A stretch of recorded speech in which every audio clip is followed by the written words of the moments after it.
Inaasang magpapasya ang Department of Justice sa loob ng 60 araw kung sapat ang ebidensya para magsampa ng kaso sa korte laban sa mga respondent kaugnay ng mga nawawalang sabongero.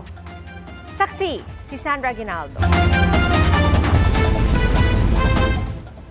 Patong-patong na reklamo gaya ng multiple counts of murder, kidnapping at serious illegal detention ang isinampa laban sa 62 respondents kaugnay sa pagkawala ng mahigit 30 sabongero.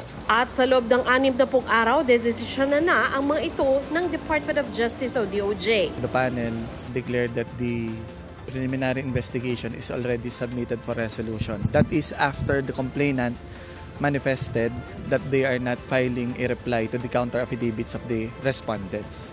Pag-aaralan ng DOJ kung sapat ang lahat ng ebidensyang isinumite sa kanila para magsampa ng kaso sa korte. Kampante naman daw mga pamilya ng mga nawawalang sabongero. Ang laki po ng pag-asa namin na makakamit na namin yung justisya pagdating po sa resolution. Sana po pumubor sa amin, magkaroon na po ng warrant. Nag-usap-usap na po kami mga na this time, meron na kaming witness na talagang walang magpapareglot. Kabilang sa mga respondent ang whistleblower na si Julie Dondon Patidongan. Umaasa siyang magiging testigo sa mga kaso kapag naisampa na ito sa korte. Mag-aantay na lang tayo ng desisyon ng Department of Justice. Siguro makakamit na ang hustisya ng mga pamilya na nawawalan. Wala naman sa preliminary investigation kanina ang negosyanteng si Atong Ang na itinurong mastermind.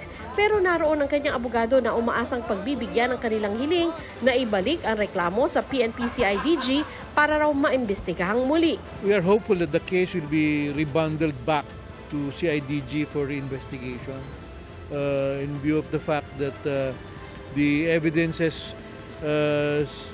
submitted do not have enough credibility enough to establish what's called the quantum of evidence for prima facie case.